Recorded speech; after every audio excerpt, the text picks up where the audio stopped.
से हम 14 जीते हैं। 16 जिला पंचायत की सीट थी, उसमें से हमने 15 जीती हैं। 16 सरपंच की सीट से उसमें हमने 15 जीते हैं। दीव में 8 जिला पंचायत की सीट का इलेक्शन था, हम 8 जीते हैं।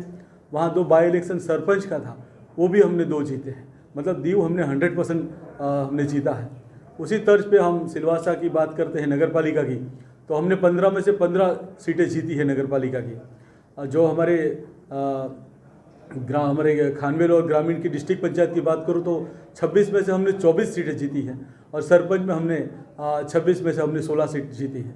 इस प्रकार से हमने पूरे प्रदेश में एक प्रकार से भारतीय जनता पार्टी का भगवा का लहरा हमने लहराया है झंडा।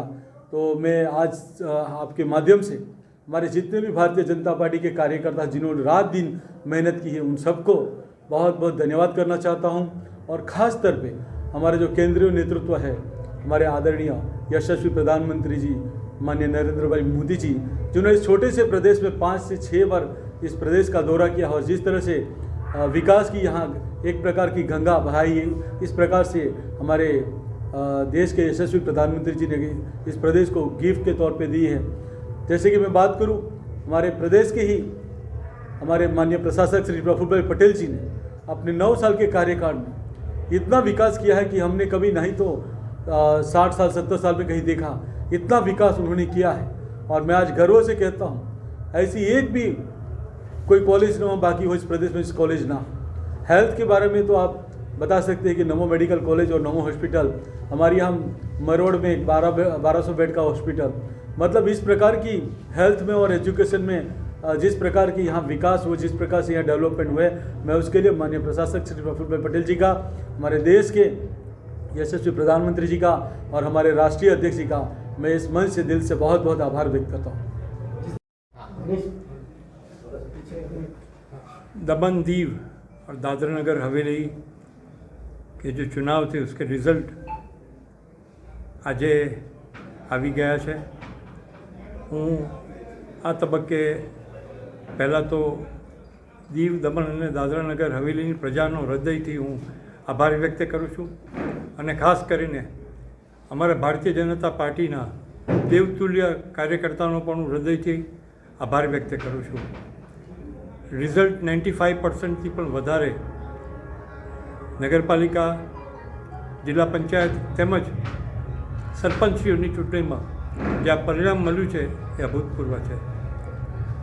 દેશના પ્રધાનમંત્રી માનનીય નરેન્દ્ર મોદી સાહેબના કુશળ નેતૃત્વ હેઠળ અહીં છેલ્લા 9 વર્ષની અંદર પ્રશાસક પ્રફુલ્લભાઈ પટેલના વરદ હસ્તે અકલ્પનીય કામ થયા છે। જ્યારે આજે પણ જ્યારે દિલ્હીમાંથી કોઈ પણ નેતૃત્વ આવે છે અને જ્યારે એ દીવ, દમણ અને દાદરાનગર હવેલીના વિકાસની વાત કરે છે ત્યારે એ મંત્રમુગ્ધ થઈ જાય છે।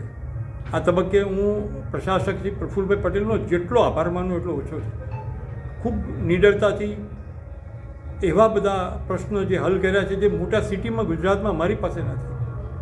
હોસ્પિટલ લઈ લો, મેડિકલ કોલેજ લઈ લો, શિક્ષણ ક્ષેત્રે લઈ લો, આરોગ્ય ક્ષેત્રે લઈ લો, રમતગમત ક્ષેત્રે, બધા જ ક્ષેત્રે જે કામગીરી કરી છે પ્રજાએ એને મોર મારી છે।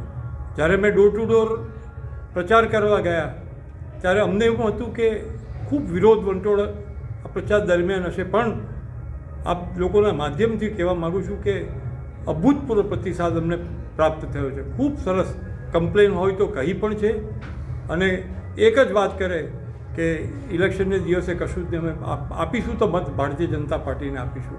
આ અમે જાતે જોઈને આવ્યા છે, અને બતોર હવે ઘણી બધી વાત એવી છે કે અમારે કરવા જેવી છે તે આવનારા દિવસોની અંદર અમે ચોક્કસ કરવા જઈ રહ્યા છીએ।